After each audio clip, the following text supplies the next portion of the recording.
at the end of the Depression. Oh, okay. Okay. And when they, I can remember when they tried to unionize. Well, that was really dirty. They had, I guess, I don't know what kind of guys were killing people. And anyway, my daddy was locked up in Ford Rouge plant with some of they went on strike. The union was trying to get in. They were trying to get the union. So your father went on strike to bring in the union. No, to keep it away. To keep it away. And he stayed in the ones that crossed the picket line. Mm-hmm. Once they got in there, they stayed in there, and then they brought food to them and all that stuff. So your father had worked already for Ford, and they were trying to, and some of the workers were trying to bring in the union, and he was against the union. Right, and then he said, before it was over with, he said it was the best thing that ever happened to him. But they didn't understand it. They didn't understand it was good for them. If they would listen to what the union people that didn't want it, they would listen to what they were saying. That's all they knew. So basically, okay. So this is my understanding of unions and how they got started was that unions were originally created by many of which were Caucasians to keep the jobs with them. But you're saying that this particular union for Ford, they're trying to bring it in to better the workers' situation. And your father didn't understand that that's what was happening because he was listening to the people at Ford. Interesting. Okay. Well, they didn't know whether they were going to lose their jobs or what. They didn't know. They didn't really understand it because it was something new. So when you said people were being killed, what people? They had thugs fighting them, beating them and all that stuff. Beating the workers? Yeah, well, the ones that was striking. So the union people had... No, not the union. Henry Ford's thugs. Oh, so Henry Ford hired people basically to come beat up people who wanted to be in the union. Right. Then they had to have that happen. Well, then that makes sense why your dad was like, I don't want the union, if I'm going to get beat up for trying to be in the union, Is that kind of like how it was? Because he was like, oh, well, the Ford is telling me the union is bad, and so I don't want to be a part of the union. And then you also see people who want the union getting beat up for wanting it. Wow. So how did your father ever talk about what it took to get a job at Ford? Or did he just go for an interview? Or I don't know. All I can remember is we were getting welfare, and you know what welfare is? Yes, I do. And he finally got a job, but he had to work 2 weeks before he get paid. And so the welfare worker came to the house, and I said, "My daddy got a job." Oh boy, that was it. I didn't know. No more job for you. So no more help for y'all. That's it. Wow. I was so. Well, you just a little good. Right. You're probably proud, right? Yeah, you're probably proud for your dad to have a job. Wow. So they just cut it off from there, and he hadn't got paid yet. So you needed that. I know your dad looked at you and said, "Really?" I don't remember them doing anything to me, but I thought, oh my God. Wow. That's so interesting to hear about this because again, I don't have that first person experience except for what I basically learned for myself and taught myself from reading books and so forth. Did your dad own did you guys have a home or apartment? Well, he was renting a house, and it was real small. And he bought the house, and then he moved. It was sitting way back from the street, and he moved it up, and then built onto the back of it and the front. And he just had I can remember the front. He just had the people to what do you want to call it?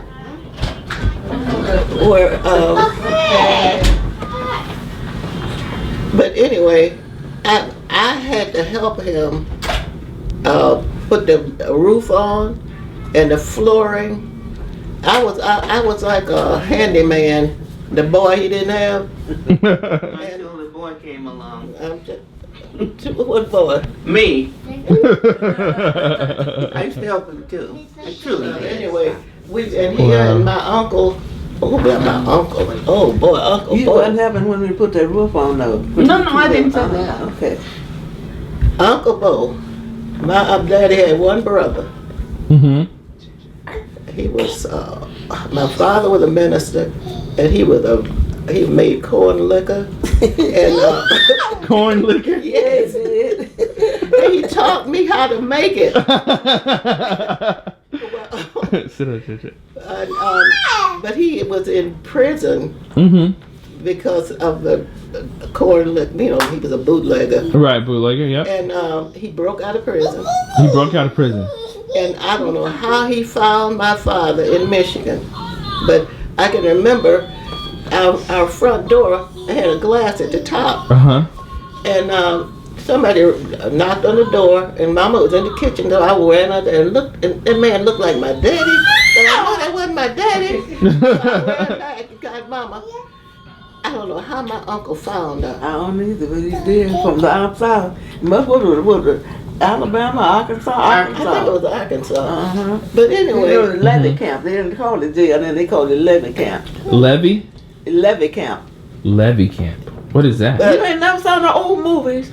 No, I have. Like I've learned about They what they did. call peonage slavery.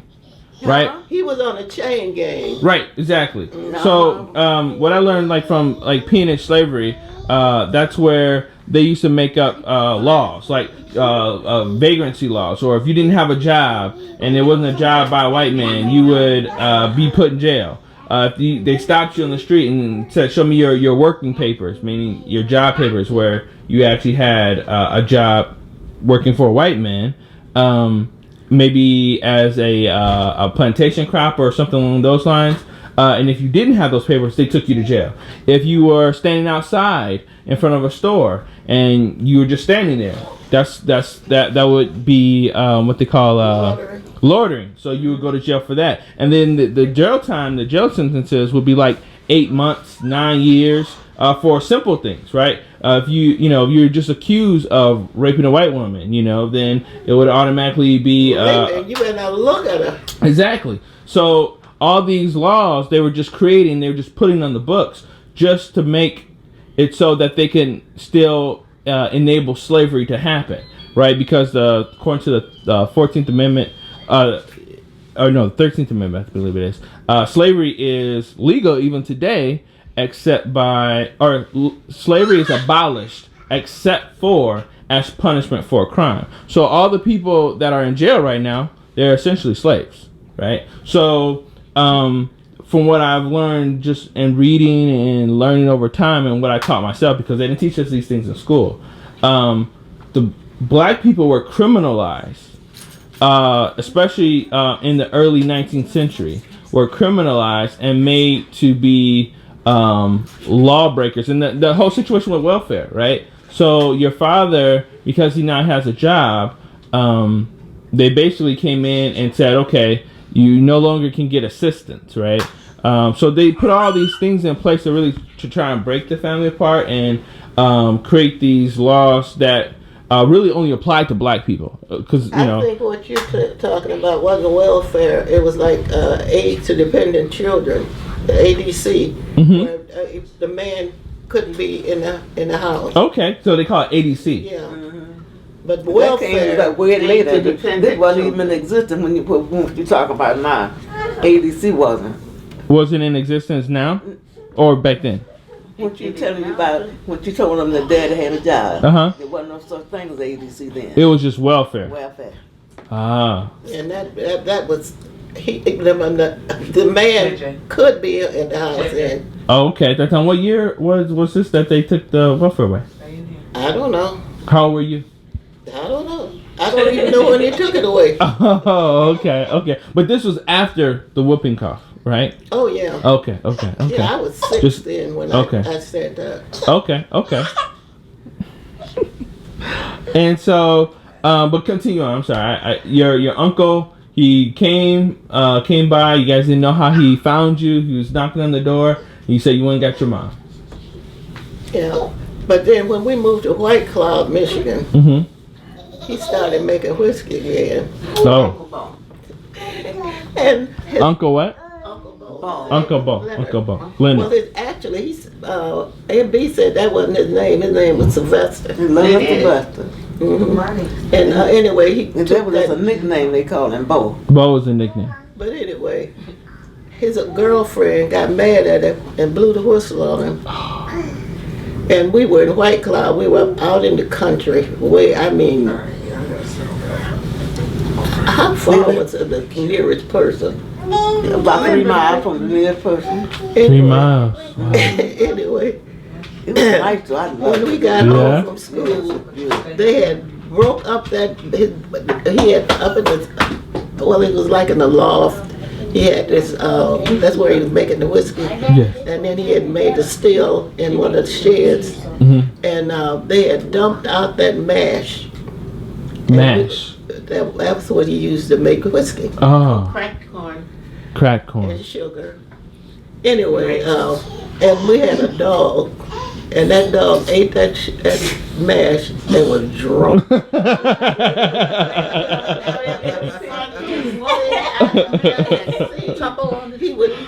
was the funniest thing I've ever seen. He would be leaning over and he'd just go. We put it in, we were raising pigs. Put it in the whole club and they ate it. And they was staggering out and hollering, whoa! And they were going crazy. We put it in the car and they got drunk too. I don't remember that part. I don't remember that dog. Sure did. That's funny. Got drunk? Huh? What got drunk? The pigs. The pigs. That's funny. Yeah, that was really funny though. But Ada, his girlfriend, she blew the whistle on him, and they took him back to Arkansas. And Daddy went to the governor of Michigan, and he wrote a letter to the warden down there and told him they better not. He was talking about they whip him. Yeah. And he told him he better not do it to him. So they didn't touch Uncle Bo. So that's another part of what happened during peonage slavery, during that time period, where they would. I mean, it was. They said it was worse than slavery, and what they meant by that was that during slavery you were considered property, right? You're owned by somebody, right? And you are a quote unquote asset, which meant that you bring in money because they would just use your labor and they wouldn't pay you. They'll put you in worse conditions, and housing conditions that were horrible, and so they would basically just work you sun up to sundown. But after the 13th Amendment, they sharecroppers. Yeah, exactly. And yes. I think that's what Grandma Mary was doing with the sharecropper. Where they would work the land. And then Mama's, that was Daddy's mother, Grandma. And then Mama's mother, she married what was his name? Henry. No. What was it? Little Henry George. Henry? Yeah, that's what Arkansas was named after him. I didn't know his name was Henry. But anyway, he was a yard child. You know what a yard child is? No. By the master. You born. Because he looked like he was white. He was half white. They called him a yard child. A yard child. He goes to these women, these slave women, in the yards. You know what they call it, the yard. Right. That's where they work. Yeah, but anyway, she married him. But Mama said that she had to work in the field, and then at a certain time she would go in the house and cook. And then after they all came in and ate, and she cleaned up, she had to go back out in the field. Yeah, they come home for lunch. So they called him a yard child. Was this considered during slavery time? No. Or is it just after? He was born probably during the slavery time. He was born, they said he was like in a shirtwaist, before he wore pants, when they, No. Go ahead, cause I'm 32. So these terms and things like that may be new to me, but it's really good because it's really informing me about the time that you guys grew up, and the context of it. and then we That's had really an important. aunt too, she was a slave, and Mariah. And Mariah was a son. That was my daddy's mother's sister. And Your she- dad's mother's sister. And she said that Right, your father's aunt. 12 years old when freedom was declared. she said that they locked women and men slaves in a house, to breed, Right, yeah. and they couldn't breed her. She fought. They couldn't breed her. Black self-respect. Gotta love it. Wow. To me, like I've been doing a lot of study and research about our history. Like this is one of the reasons why this is really so important to me, because I'm learning things about at least Cody's side of the family that's now going to be these guys, that's their ancestors, and even my ancestors, and to some degree. And it's really, really important that like these details that we don't forget and we don't let go of these things. I know in our society they tell us, "Oh, forget." That was such a long time ago. Yeah. But what are the things that they keep alive? They keep alive the Holocaust.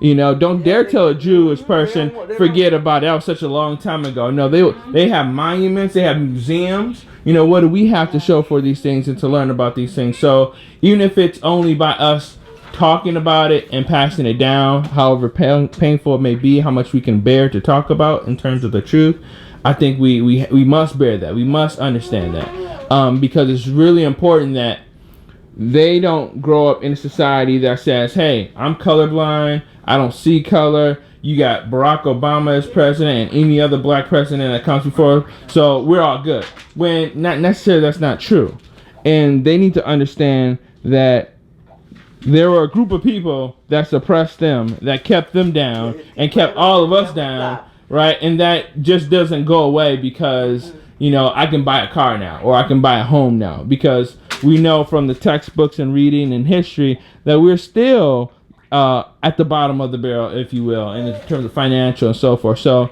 these things that I'm learning about today, for me at least, it's amazing to hear, because my mom and dad didn't really talk too much about this type of stuff.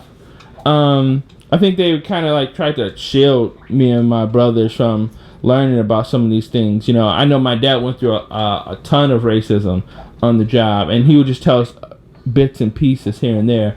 But he was very prideful. He didn't want to, show that, and that makes you feel like less of a man, I'm sure, So you should. I talked to my grandson. His study. He's working on his master's now, and it's what's his name? His name is Edward Withers. Edward Rivers. And his what did he call it? The studies in black history studies. I think.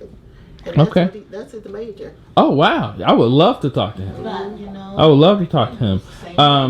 But yes, you were saying. So we were talking about your Uncle Bo, who your father wrote to the governor, say, "Hey, do not whip my brother," because that was commonplace to happen, that they whipped them. And they did.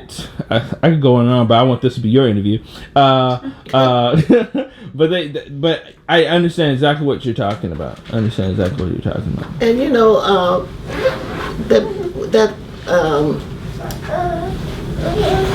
when the people were working like sharecroppers, they were still slaves, because when they would get through at the end of the year, they owe more. Oh, right. And this was my mother's best friend, my only friend. She hired a man with a truck to go down south, I don't know what state it was, and get her sister and her family.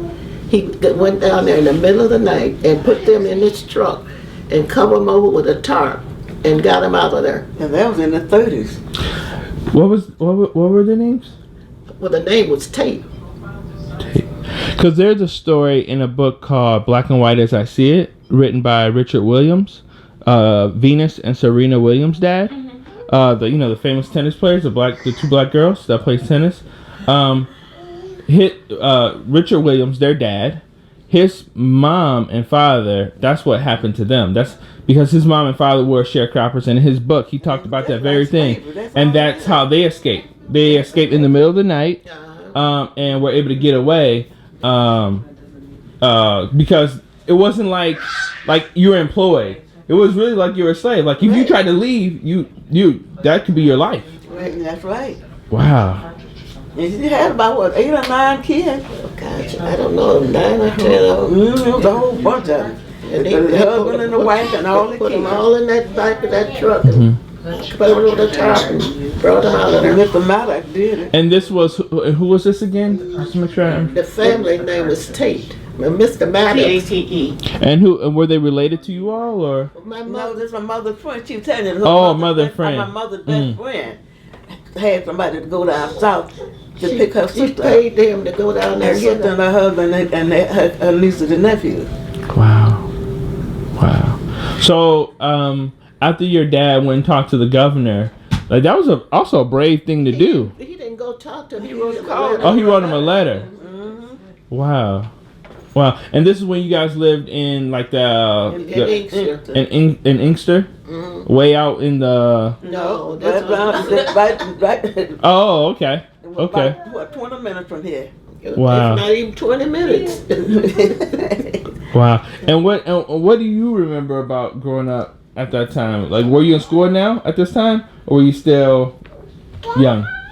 What time frame are we in right now? I mean, we're talking, what he's talking about. He wants to know, what do I remember about that time? Well, I've been jumping all over the place. No, so we were talking about your brother or your dad's brother. Up in White Car, making Oh. She was up at Oh, tell him about being snowed in. Yeah, well, eventually, Uncle Bo, when he was a young man, now, from my understanding, when he was incarcerated, Mm-hmm. some white man had asked him, Uncle had a horse and a wagon. Mm-hmm. He said he wanted him to move some bales of cotton for him. Mm-hmm. And he would pay him. So Uncle Bo did. The police got him. The man told him Uncle Bo stole it. And that's how he got in jail. But when he escaped from the chain gang, he got married to his brother. And he was doing well, making this corn liquor and what Right. have you. Until this woman Turned him in turned him in, and he ended up back in jail for something he never even did. for something he never did. Well, I didn't know why he was there. Yeah. But I thought it was because he was selling corn whiskey. What? Why he ended up in jail. Yeah, I think Ada turned him in. I No, think. no. The original. Not in the South, no, he wasn't. Oh.